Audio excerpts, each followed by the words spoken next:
j'ai l'occasion et la joie d'être invitée pour proposer, animer des ateliers de chakra danse.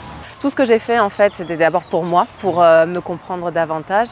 Et j'ai toujours eu, je pense aussi de mon grand-père maternel, cette idée, en fait, il avait plein de bouquins sur le pouvoir du subconscient et comme quoi le subconscient peut jouer sur notre vie. Et c'est pour ça que je me suis d'abord intéressée à l'hypnose, pour pouvoir ne plus être dépendant des croyances, des conditionnements qu'on peut avoir, mais pouvoir être à nouveau créateur de sa vie, ou retransformer des conditionnements pour qu'ils soient plus optimum pour nous et bénéfique pour nous. Et puis après, j'étais aussi beaucoup dans la danse depuis que je suis petite. J'ai fait beaucoup de modern jazz d'abord, hein, donc des danses codifiées. Et après, je suis arrivée dans la danse libre. Et pour moi, ça a été aussi une révélation d'expression de mon être et de peut-être aussi toutes les émotions que je n'arrivais peut-être pas à contacter ou à exprimer d'une certaine manière.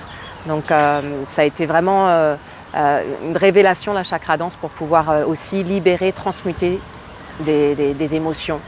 Ce que moi j'ai découvert, qui suis à la base une danseuse en fait, hein, j'avais des pads codifiés, je faisais des spectacles sur scène.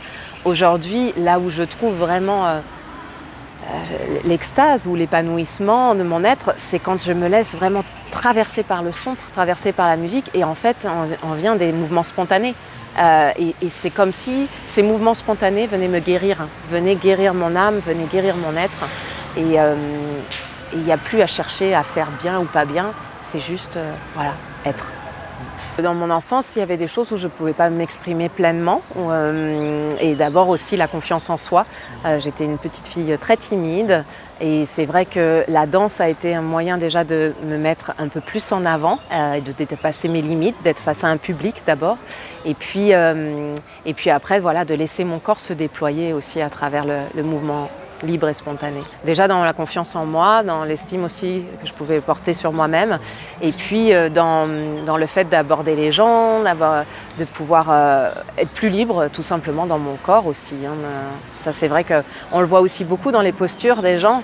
Il y a comme quelque chose qui des fois nous ferme, et le fait de revenir à son corps par la danse, il y a comme aussi quelque chose qui nous ouvre et qui amène beaucoup plus de fluidité dans le corps et donc dans le relationnel avec les autres. Par la chakra danse ou la danse des chakras, ce sont des musiques qui vont en fait résonner avec les différents chakras. Donc par exemple le chakra racine qui est le premier chakra, le chakra de base, on va avoir des musiques beaucoup plus tribales. Le deuxième chakra, on a plus de la fluidité, plus au niveau du bassin, la fluidité, le mouvement du bassin, donc plutôt les danses orientales. Et en fait, chaque musique va aller faire vibrer, résonner un chakra. Et parfois, on peut se sentir très à l'aise dans une danse et puis on monte au niveau des chakras et se sentir que là, ça coince un peu. Et c'est vrai que le chakra de la gorge, c'est quelque chose d'un peu plus subtil.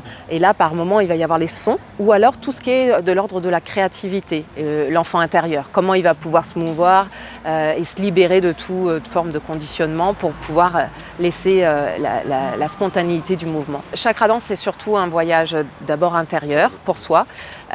Et c'est pas spécialement avec des sons, à part quand on arrive donc au chakra de la gorge, où là on peut émettre des sons, pas spécialement des mots, mais laisser s'exprimer sa voix justement. Mais c'est vraiment plus au niveau du corps. Et après, moi je l'amène aussi cette pratique avec du tantra et donc du relationnel aussi avec d'autres personnes. On n'est pas obligé de danser que pour soi, mais on est en lien, en interaction avec une, deux, trois autres personnes, des fois par groupe. Et c'est aussi l'énergie du groupe qui fait qu'il y a quelque chose qui évolue et qui bouge en soi. Ça va venir aider à s'ouvrir, hein, d'être dans le corps et d'aller dans cette libération de tous les carcans qu'on peut se mettre sur notre corps. Mais après, ce qui est chouette, c'est qu'il n'y a pas d'obligation de quoi que ce soit. On y va vraiment à son rythme. Et une proposition est ajustée. En fait, on est toujours dans ce « qu'est-ce qui est bon pour moi ?» et si la proposition qui est faite ne correspond pas au moment où elle est proposée, la personne peut faire comprendre d'un geste ou se mettre un peu à l'écart pour se respecter et puis respecter l'autre aussi. et avancer à son propre rythme. Le tantra, c'est ce que je disais, c'est plus le côté du relationnel. Comment je rentre en interaction avec l'autre et comment je me découvre grâce à la rencontre avec l'autre. C'est comme des miroirs en fait, ce sont des parties de nous-mêmes et les propositions qui sont faites nous amènent à contacter des espaces en nous qu'on n'arriverait pas si on était tout seul en fait. Donc c'est parfois déstabilisant, parfois aussi très agréable, mais dans tous les cas, c'est vraiment ce côté de se connaître davantage, d'aller chercher des espaces en soi, d'explorer ces profondeurs. Dans un atelier de danse, c'est plutôt au niveau énergétique et du coup, tout ce qui est aussi de l'ordre des méditations actives d'Osho, par exemple, ça, ce sont des pratiques qui sont du corps, en fait, pour ensuite atteindre cet état de plénitude, de béatitude de la méditation. Qu'est-ce que est réellement la méditation? En fait, toutes ces pratiques amènent à quoi? À la paix de l'esprit, en fait.